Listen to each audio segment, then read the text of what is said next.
Well, good evening, everyone, and welcome to Authors Up. We thank you for joining us this evening. You have come to the right place. We have a wonderful show planned for you this evening, and we are glad that you are going to be able to share it with us. But first of all, I would like for my co-hosts to welcome all of you this evening. I'm going to say good evening to Ruth. Ruth, what do you have to say to the folks? Just good evening and welcome we're happy to have you. Thank you for joining us. And Miss Victoria, Queen Victoria, if you will. Good evening, everyone, and welcome to all. Why are we so very subdued? So subdued this evening, Queen. Yeah. But I wouldn't cut up tonight. Okay. Well, good evening, everybody. Bring it on. That's sounding more like our Facebook land and podcast land. We welcome you to Authors Up and smooches to my bronze girls. I have missed you. We always miss you too, Victoria. We never know for sure what you are up to, Queen, but we are very, very glad. We might be flashing tonight because something going on. And you were going to be subdued. Okay. That lasted. What did that last? I just needed a little push. I think that was maybe 30, 40 seconds. 30, 40 seconds. I don't even think it was a minute, right? I just need a little push. That's all. And I'm trying to fix my okay. Well, we are glad to be here. It has become our favorite place to be on Sunday evenings, and we hope you are making it your favorite place as well. And we are going to get started like we love to do, which is to catch you up on the week. What is happening in the week in review? There. I can talk. Yes, I can. The week in review, and I'm going to start it off. About my week in review. All right, go ahead, girl. Let me tell you. I don't have nothing to tell you. I knew you was gonna say that. I'm gonna tell you, I don't have nothing to tell you. So it was a good week. It was a very productive week. I set aside some challenges and some things that I wanted to do for the month. And one of the things was I was determined that one of my journals that I had not completely filled up, that I was going to take the every day in December, and I was going to be sure and start the same way. I just started a prayer pattern. Just getting back to some different prayers that I used to pray all of the time, the same thing. And I think it was Oral Roberts that said that there were certain scriptures that he read throughout his entire life. And I had written all of them down and typed them up on a piece of paper. And periodically I would make sure that I read all of them, every day, but it didn't last. I wasn't as good as he was in doing them every day, but I've tried to say, which books do I read from most frequently, like Jesus Calling. That's a daily one for me. Whichever ones, Sidney Trim's Rules of Engagement, that's a daily one for me.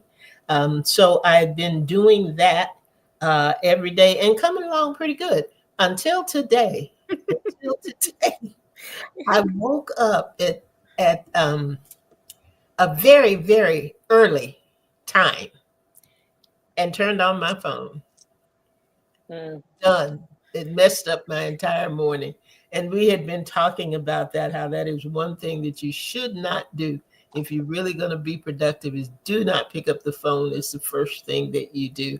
And I did today, and it just threw everything off. But I got everything back on track. I did get it back on track. And I've been doing it mainly so that I can keep up with my meds and keep up with my meals and don't get behind on those things. So I was really happy about that. And I had set up a time to just begin to think more intentionally about next year and Mhm. how I wanted to start, the things that I wanted to do, the people that I needed to engage with. So I spent time doing that. And I also did my Pick Two challenge.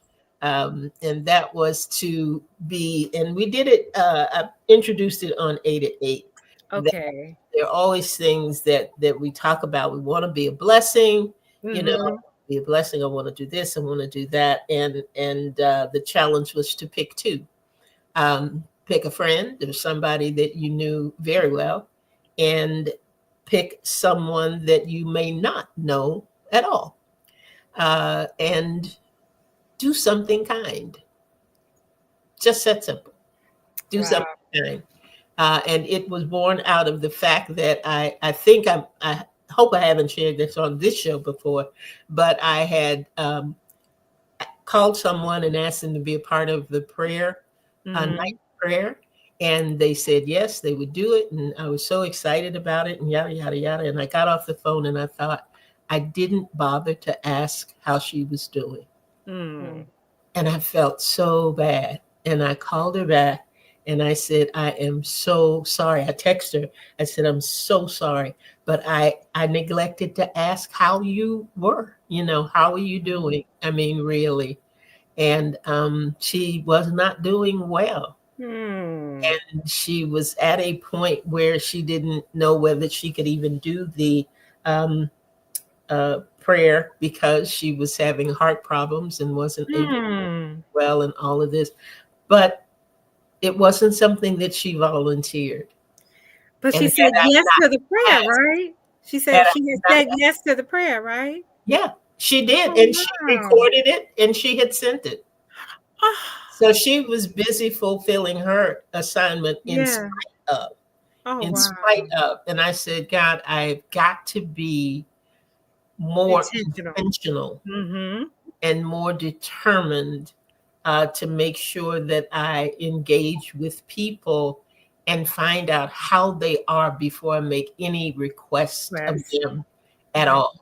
So it's a lesson learned for me this week, and I was not glad that I had forgotten, but glad that it happened. That Uh, way. Yeah. yeah, Yeah. and God always knows. I mean, I thought Mm-hmm. this is a little crazy. Why would I do pick two? And but there's always a reason. There's always a reason. So I was glad. I was glad to know how she was doing and that she was doing better. But she is I always try to have her on a prayer program because she is a prayer warrior by scripture. I mean, Mm-hmm. Mm-hmm. praise, she prays the word. And Amen. it's always so powerful. So to God be all the glory. I was able to get that done. So I did have a weekend review. You did. It was a wonderful one too. And you, Queen Victoria. No, Ruth, you're up next. I'm sorry. So anxious to hear from the Queen. Okay, so for this week, my husband and I actually traveled up to Michigan, and I have to say that I was, I grew up in New Jersey, so you're used to the cold temperatures, the winter, that kind of thing, but I was not ready. Like 3, 4 days before we left, my husband was like, "You got winter boots, right?" I'm like, "Why?" Duh. It's Michigan, and it's right on Lake Michigan, so you get that lake effect snow. And there was already snow on the ground, and I ordered boots just in time. They came in like 24 hours before we were to leave. We get up there, and then they're like, "Oh yeah, we got a winter storm coming. They're gonna drop 9 to 15 inches." I'm like, "I'm not going outside," and I didn't. Did they? What? Did they? Well, they got snow. A lot of it, and that lake effect is no joke, because we ended up driving back on Friday, and the further inland we went, we saw less snow and less wind and all of that, and all of that has an effect on the weather. So we saw Wow. probably about 8 inches, 6 to 8 inches. It was, I mean, it was cold. It was cold. That's like about 8 inches too many. No, thank you. I just felt a little chill. No, and we went, we visited with some folks, and they're like, "When are you moving up here?" And I'm like, "No, Zero dark, never. never." And that's the thing too, because they're up further north, so the sun doesn't rise, until like 8 a.m. In the winter, like in the summer, the sun won't set till like 9 or 10 p.m. and that just like throws you off. I'm like, no, thank you. I'm not moving up here. This, if I can help it, I'm never going back up. Nope. I know, I got a little chilly too. All of a sudden, and I was so hot a few minutes ago. So it was a good trip. It was a good trip, but it was definitely, it was, I mean, you couldn't even go into the garage without having to put a coat on and some boots and something, because it was just that cold. Oh, no, ma'am. No, ma'am. No. So I was like, and it's funny because I was talking to a friend, and I was like, yeah, because she's always talking about, I wish we could see snow. And I'm like, here you go. We're getting about a foot more. So Hallmark will show you snow. I got my fill. Y'all can have all back that. in North Carolina. I'm good. But it was cold here too. funny. Now it was cold here last week. It was cold. I had my hat out, my scarf, all of that. Too much. No, and it's funny too, because my husband, it's like he grew up there in Michigan, so it just like automatically set in. It was still snowing out there, and there's no, hey, let me throw some clothes on, get in the car and go. It is, let me warm the car up. You have to warm and let the me car go scrape the driveway off, because if you come back, now you're going to have more snow on snow. So he was shoveling the driveway, and it's like, okay, this is what we do, and we come back, we ran some errands. When we came back 3-4 hours later, there was another 6 inches on what we had already taken off. So I'm no, like, ma'am. No, ma'am. So it was cold, but you didn't have snow. Yeah, it was cold. We didn't have snow, so I'm grateful. I'm grateful for that. Yeah, no, and I'm grateful for that too, because we came back to no snow. So no snow, exactly. Yeah. So that was basically my week, just trying to stay warm. All right. Gotcha. Yeah. So Victoria, how was yours? My week was pretty good, I would say. First of all, good evening, Nakayata. We did say good evening to you. If you're still there, good evening. What did I do last week? Oh, I thought it was funny that what you said, Andrea, about being more intentional, because I had the same thought too. And the day that you said that about doing something kind for the pick two, I had already been doing that and wasn't even aware that you would, say that. I had actually given a pair of earrings and some things to this lady at work, and just I just sent it down to her. Tell her, the person who gave it to her, I said, tell us for Victoria. She doesn't have to pay me. This is just my gift to her. And it was just, just so nice. It's a nice feeling to be nice. Yeah. It really is. Yeah. And I had just said too that I was going to spend more time. If I want to hear from God, I need to be able to spend more time in His presence. And so I had turned down the TV, not trying to catch up on my stories, like this every night. And one night I couldn't sleep, and I just found a nice concert from Malaco Records for the last 50 years. And it played all the songs from Malaco Records back from the Mississippi Mass Choir, the Williams Brothers. All it was such a good concert. I was like, now, Vic, you're supposed to be sleeping. You can't sleep, but you enjoying this concert. But I did go to sleep with the music, you know. It was just really nice. And then I spent some time doing some more things, being intentional for my business, and that has been paying off. So I've been packaging stuff, mailing out stuff. So it was a pretty busy week, and I am looking forward to the break. Let me just say that. I am looking forward. My last day of work is December 19th. Okay. And then I'm not going back to work until January 6th. Intentional about taking some time off from work. I'm over it. I'm over it. Well, that's good. So that is it. And this week, it looks like it's going to be just as busy as last week. So that's fine. Thank God for employment, right? That's it. Right. Yes. There was a time. There was a time. Right. Remember when I was out of work for a whole year? Oh my God. Really? Oh, wow. Oh my goodness. Nobody would hire me. I am a nice person, but nobody. And you are. When I tell you nobody would hire me, they turned me down for a job in a senior citizens home. Activity director. All I had to do was turn on the TV. I could do that, but they didn't hire me. You was gonna be Sophia, the activities director. Oh my goodness, it was something. But anyway, we have a wonderful program planned for you tonight. And we have I can't call her a guest because she is our host, one of our co-hosts here on the show. She is our in-house guru. Ruth is the consummate writer, and she always has tips and tools and just wonderful information to tap into the writer that you are, because all of us have the ability to write on some level about some things, and Ruth helps us to know how to do it and how to do it well. But she's got a really, really great topic that she's going to talk from tonight and teach us from tonight. And it is about crafting the perfect ending. Boy, I can't wait to get into this.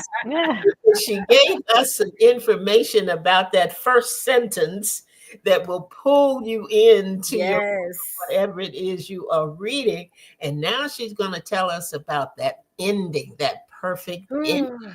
So Ruth, I'm ready. I am ready to learn tonight. I'm ready to. Ready to learn. And for some stuff in between, I'm ready. Okay.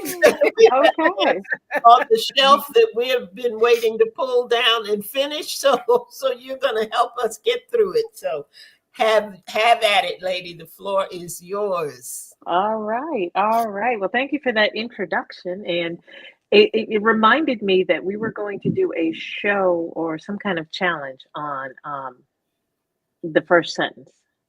And that is, we're still going to do it. Look forward in 2025. But just as important as that first sentence is, so is your ending. You know, whether you're writing a novel, whether you're writing a story, serialization, or even nonfiction, you know, and oftentimes when a lot of the books that I've published now are nonfiction, and oftentimes the ending peters out because most people don't know how to finish it. And, you know, too often I see that, you know, a story, you know, if something feels rushed or it's just left hanging or there's a cliffhanger, and that's what leaves that is what leaves a bad taste in the reader's mouth. And that is definitely what you don't want, because these readers are coming back for who you are. They like the way you write. They like the story you tell. But if you can't end it in a satisfactory way, you may have lost a potential audience member right there. Right. So today we're going to talk about, you know, crafting the perfect ending. And to me, I don't watch as much television and movies as I used to, but there have been some that have stuck out in my brain, and one of them, I don't know if anybody's caught it. It was quite a few years ago. It was on the Sci-Fi Network. It was called 12 Monkeys. And it was a weekly adaptation of the film that came out in the 90s. And every review that I read, this is one of those few shows where they was actually able to start and go all the way through without getting canceled. They ran, I think, 3 or 4 seasons, and they were able to conclude the story that they were telling. And the way they concluded it, every review that I read said that it was perfect ending. Really? Because every point that they brought up, they closed it, and then they had a happy ever after. Oh, Even for as weird as that story was. And it's not to say that, and I think that's very important to note, because not every story is going to have a happily ever after. True. But there are certain things that readers are looking for when they read a story and they come to the end. So I did a little research, and I found that there was a survey on Reddit. Someone had asked that question: what are you looking for, in an ending? Somebody said, for me, it consists of all the questions have been answered. Are there any hanging, details? They want to know, did everything come together? Somebody said, well, while it may end that a particular chapter in a protagonist's life, they still got clear goals and aspirations to strive for. So their journey's not over. It's just the part that you saw. They may have not saved the world, but what's next? What do they want to do with their life after? So, or finishing characters in their point of view. What were these characters like? Did they tragically lose someone? Did they experience an outcome? Did they, their ending, did it make sense to the reader? If someone starts off on a journey, but you left them 4 chapters in and you didn't finish it off, you're going to leave that reader with, what the heck did I just read? So, all the questions that were set up in the beginning, were they answered? And the old showbiz saying, leave them wanting more. So sometimes that's just what they're looking for in an ending. So from that, we can surmise that most readers are looking for 2 things: satisfaction and closure. So if you can give them that in the story that you are telling, you have got a dedicated reader. So, and you're perfect, you've got a perfect ending. So how do you accomplish that? And I'm going to give you some examples. Some are well known, some are just, from my experience, but we're going to go through several points so it can help you come to that. And again, whether you're writing nonfiction or fiction, these apply, because you want, either way, there's a story that you're telling. The rules may be different for each, but what you're going to find is that both, nonfiction and fiction will require a happy ending, or a perfect ending, so that your reader is left satisfied with a sense of closure. So, number 1, understand the story that you're telling. Excuse me. Sometimes it's not happily ever after, nor does it deserve the Hollywood treatment. I read this book years ago. What was it called? It was originally called The Chinaman. That had to change. And then it was called The Foreigner. Jackie Chan and Pierce Brosnan did the film. It was a great film, but the book got a serious Hollywood treatment. And most of the time you're sitting there going, this person was watching too many Hollywood movies. So by the time you got to the end, you were like, it could have been a good story. I don't think I'm going to read this author again. So, he wasn't bad. It just wasn't great. Let me ask you what the Hollywood treatment is. When you refer to something as getting the Hollywood treatment, what do you really mean by that? Hollywood treatment, that is the guy gets the girl gets the man of her dreams. He's probably a bad boy, but now she can change him and make him who she wants him to be.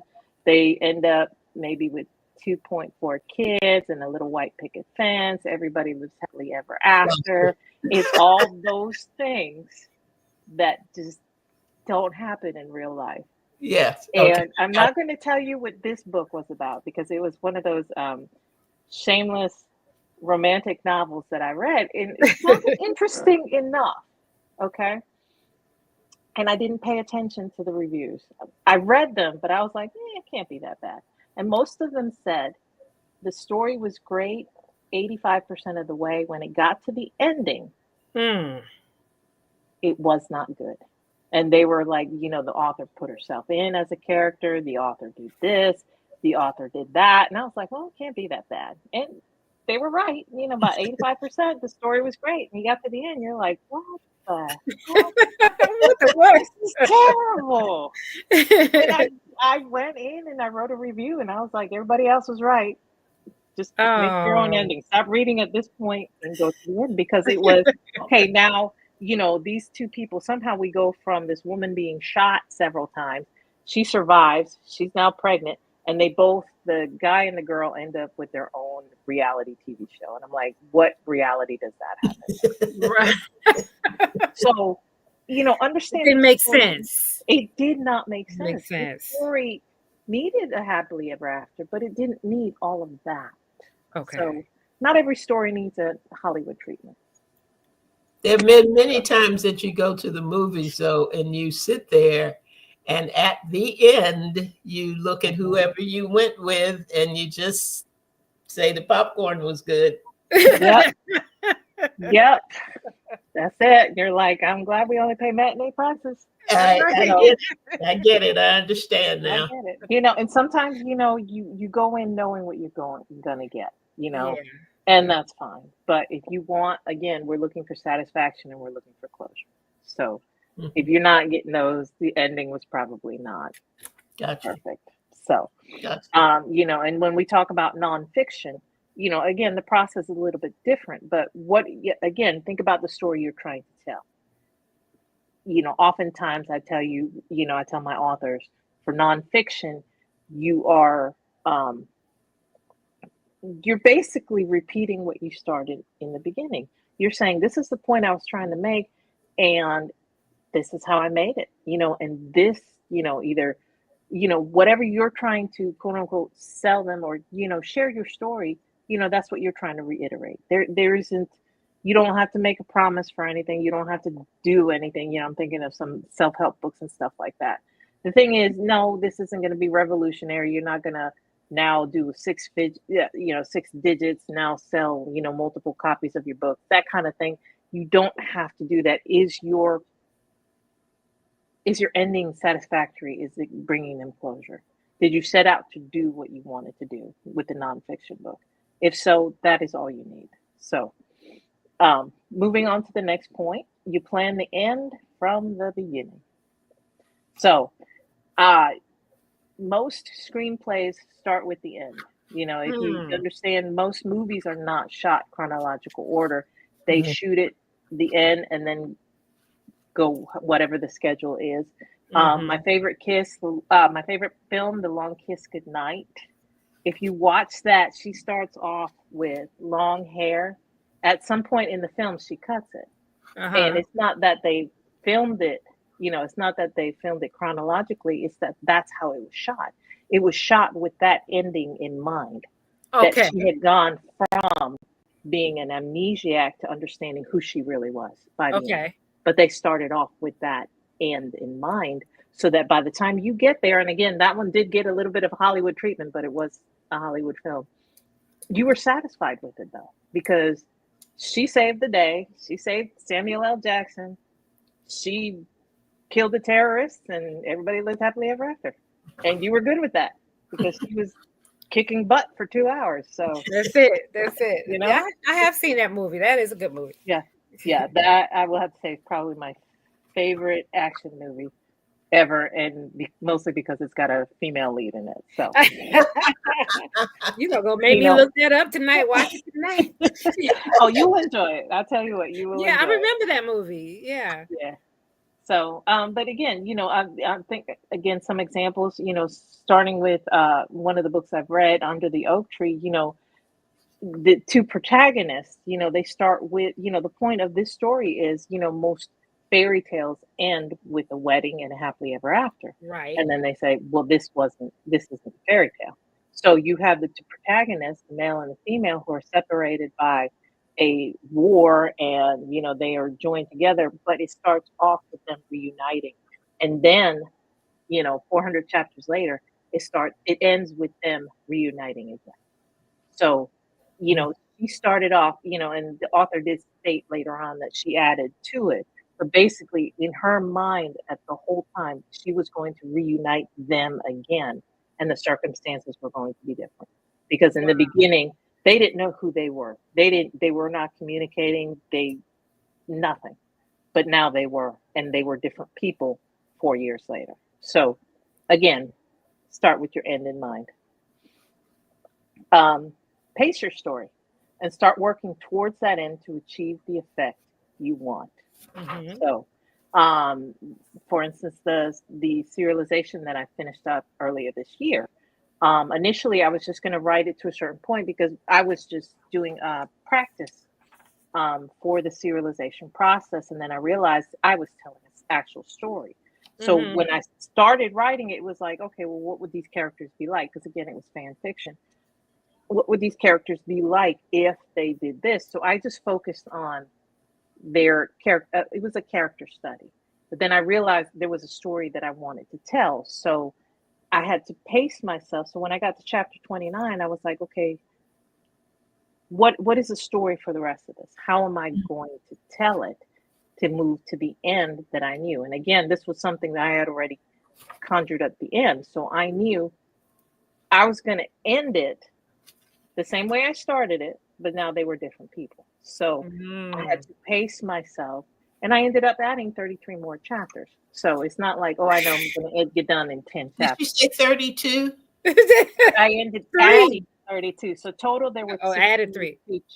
There were 62 chapters. Yeah. So, and again, this is a story you're telling. So it may seem daunting, but Yeah. to tell the story you want to tell. And again, you're looking to give your reader satisfaction and closure. Do you write every day, Ruth? At this point, do you write something every day? Yes, I do. Yes. Yeah. Okay. Mm-hmm. So, but again, this is 20 years of practice. So, Yeah. She is a writer's writer. I'm telling you. Yes. Yes. And I didn't start off that way. So I don't want anybody to think, oh my God, I'm not doing what Ruth is doing. No, there's not a lot of people doing what Ruth is doing. It's the discipline that I'm hearing, though. It's the discipline that you disciplined yourself to do so. And I seem to can't get into the groove. But go ahead. I'm sorry. Yeah. I digress. Okay. 20 years, Victoria. Did you hear that part? Yeah. Years. Yep. Okay. I'm proud of you, Ruth. What's that? I said I'm proud of you. Thank you. That's why you can give us these good tips and tools. Yeah. All right. So the next point, you want to concentrate on wrapping up your theme and your characters. Again, you're looking at tying up your loose ends. Mm-hmm. And that was one of the things. That's why it took me, after writing 28 chapters, 29 chapters, that's why it took me 33 more to wrap up the story. And the interesting part was, by the time I got to chapter 55, I had introduced a new conflict. And I'm like, oh, there's not going to be time for me to wrap this up. And that was the point, because somebody, and again, I was serializing this. So one of my readers made a comment. It's like, what about this detail? And I was like, well, if I had the time and space to write it, this is what the story would go. And I'm like, I was trying to tie up loose ends, but inadvertently created a new one. She's like, you know what? That just means that she's like, you've done a great job with the story so far. That just leaves me with more to imagine. Wow. So, but most of it, you have to realize you can't leave that many threads hanging. So if you've tied up the ones that you already started with, but you inadvertently create new ones, that's okay. You just want to make sure, don't leave your reader hanging. Gotcha. I started reading this web story about this artist who's called to this mansion to paint a portrait for this reclusive woman. It's like 1920s Shanghai. And of the reviews that I read, a lot of them are saying, okay, like 3 or 4 points have been introduced, but they never close them out at the end. So I'm reading it through just to see, again, I don't pay attention. I probably should, just like that other book. But the thing is, you don't want to introduce something in the beginning and not cover it in the end. If you introduce it midway, but it flows with the story, that's another thing. But you want to start planning for that. Don't leave your audience hanging. Okay. So, temper the ending with the appropriate emotion. Is it a happy ending? Make it happy. Is it a sad ending? I mean, don't tear your reader's heart out, but if you do have the sense to give them a little balm and say, okay, well, they got some. But some books do that. Some stories do that. That is true. So the Prince of Tides. The Prince of Tides. I just that tore me up. You want to make sure it's appropriate. So, yeah. That's all. Prince of Tides probably did not need a Hollywood treatment. They didn't need, They tore me up. That movie tore me up. Steel Magnolias tore me up. Yep. So you want to blend, each one, you want to blend the appropriate emotion. For if a happy ending, give it warm satisfaction. Bittersweet, a little bit of anguish, but you also want to include some hope. Again, you want to go back to the reader getting that sense of satisfaction that your characters, the journey that they have been on, has been fulfilled. Yeah. So, and you have to understand that it's what makes sense to you as the author. And I'm a little bit conflicted because there are writers out there who write to market, and God bless them. I could never do that because to me, there's a certain story in your head and in your heart. And if you don't write it the way it's true to you, it's not going to make sense, period. So, right. And it may not make sense to everybody, but if it rings true to the story, people will get it. I don't know if you guys seen the movie Sucker Punch. Okay. It's I think like early 2000s, but there was it's a very stylized comic book action film. Most of the protagonists were females, and they were all put in an asylum for various reasons. The one character, Baby Doll, she was trying to protect her sister and ended up killing her stepfather, or ended up shooting him. It's a very interesting film, but it got ragged on because in the end, it turned out that, and no spoiler alerts at this, no spoiler alerts at this time. If you haven't seen it, you don't want it spoiled, you can stop listening. Every bit of the story that you witnessed was all in her mind because she was getting lobotomized. No. And that doesn't sound like it was a fitting ending. If you take it from the story that was being told, right? If you take her story, it made sense. But a lot of people were like, well, no, you can't treat females like that. And it didn't make sense, blah, blah, blah. And I'm like, you didn't follow the story then. Right. Because that's the story that was being told. So that movie kind of, nowadays it's hard to find somebody who does like it. I like it. So. There's a story with Viola Davis and somebody else. Something in Eve. It was similar to that, where it was all in her mind. But Frankie and Eve. Have y'all seen that? Okay. Watch it's similar to that, and it was all in her mind. The entire story. Okay. If it makes sense, though, it made sense. It made sense, but it was one of those things like. What? And I like The Sixth Sense, that one with Bruce Willis. Oh, The Sixth Sense. The Sixth Sense. Yes. Yeah. I didn't see that coming either. And then at the end of it, I was like, yes, go back and look at it. I said, I should have figured that out. He said he saw dead people. It made sense. He said it made sense, but we didn't. No. We didn't believe him.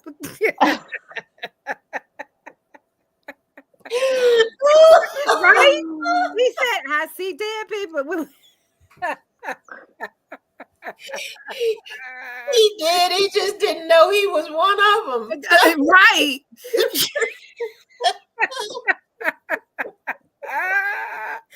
I was like, wow, I didn't see that coming. Lord have mercy. Oh, child. Rosa, that's let me funny. ask you a quick question. Yes, ma'am. Do the beta readers often highlight or come back with comments that say, this ending didn't make sense to me, or do they read that critically? It depends. The beta reader that you get. I have not seen it that often with the books that I've published or even written. In fact, I've only seen it once or twice, but they can. And most of the time when I work with beta readers, I tell them, look at the content, don't look at the content, don't look at the grammar, just look at the story, look at the flow. Does it make sense? That's the instruction that I give. And it really depends on the beta reader that you work with. So, you being a general statement, if you tell your beta reader, hey, I need you, don't worry about the punctuation. Don't worry if the sentence structure is okay. Tell me if the story makes sense. Gotcha. Are you satisfied? Is there closure? So, Gotcha. the other example that I wanted to give was The End of the Affair. It's a book by Graham, I can't think of his last name, but it was Ray Fiennes and I can't think of his name. Juliana Moore were in the film version of it. And in the end, she ends up dying, and the husband and the guy she was having an affair with end up becoming roommates. And we read it for book club, and they were like, this don't make no sense. I'm like, they're like, that's the dumbest ending I've ever seen. But I'm like, no, if you look at the story, both of these men were infatuated with this woman. They were both in love with her. And the only pieces of her that they had left was the love that she left for both of them. Oh, wow. So it made sense that those two, the only solace they could find was becoming roommates. Basically, there was nothing more to it than that. But it was just, they found solace in keeping each other company. So they didn't include that part in the movie, but it made sense when you read the book. I'll break out the violin on that one. I don't know. One, so I've got some love in my heart for some folks, but will I live with some other folks who love them? No. No. But that was their story. That was their story to tell. That was the author's story to tell. Yeah. And that's the thing, again, it won't ring true with everybody. Again, you may read it and you'd be like, I didn't particularly care for the ending. The story wasn't bad. Whether I read this author again or not, that just means it wasn't for you. I have read reviews of books where the people say, well, it was really well done. It just, when I got to the end of it, I didn't particularly care for it. And somebody might say that was the best ending I could ever, just like the Book of Clarence. I just thought that was a wonderful movie, and you guys did not.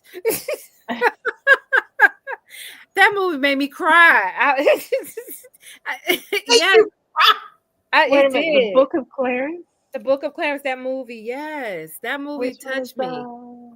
It really did. It made me cry too, but not for the same reason. You know what?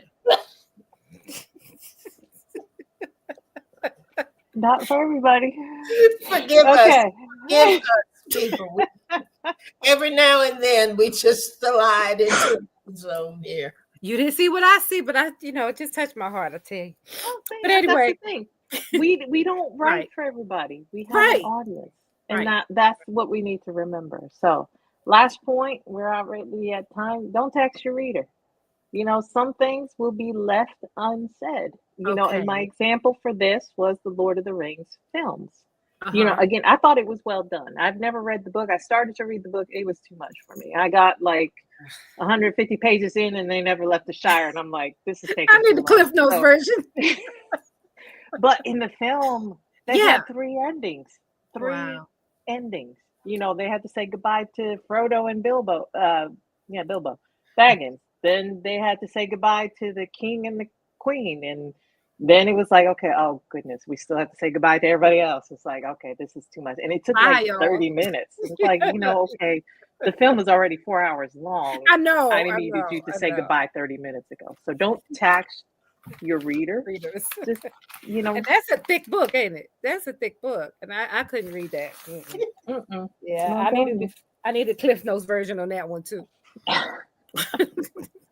So I think if you keep those tips in mind, you will be able to craft the perfect ending that will give your reader a sense of satisfaction and a sense of closure. Again, whether you're writing fiction or whether you're writing nonfiction. Okay. Those are our points. Did we do a show yet on the middle part? I need some help on the middle. The rest of the book?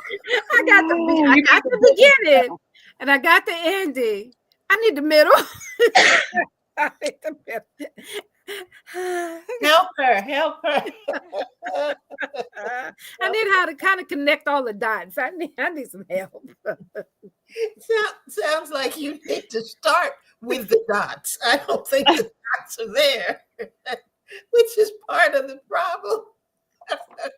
I don't know what has gotten into us this evening. I think it's elves. I think we're getting ready for the Christmas holiday, and we're just kind of all over everywhere. But Ruth, you put a lot of thought into this, and I do appreciate what you have shared with us today, because all of us are in process of writing something, and it's very helpful because I never really thought about it. I never really thought about the end. It's something that, I kind of let the characters take me where they want to take me. And, hopefully they want to close up some stuff. And I don't know what I'll do if they don't. But I had never thought about it in terms of really seeing that end.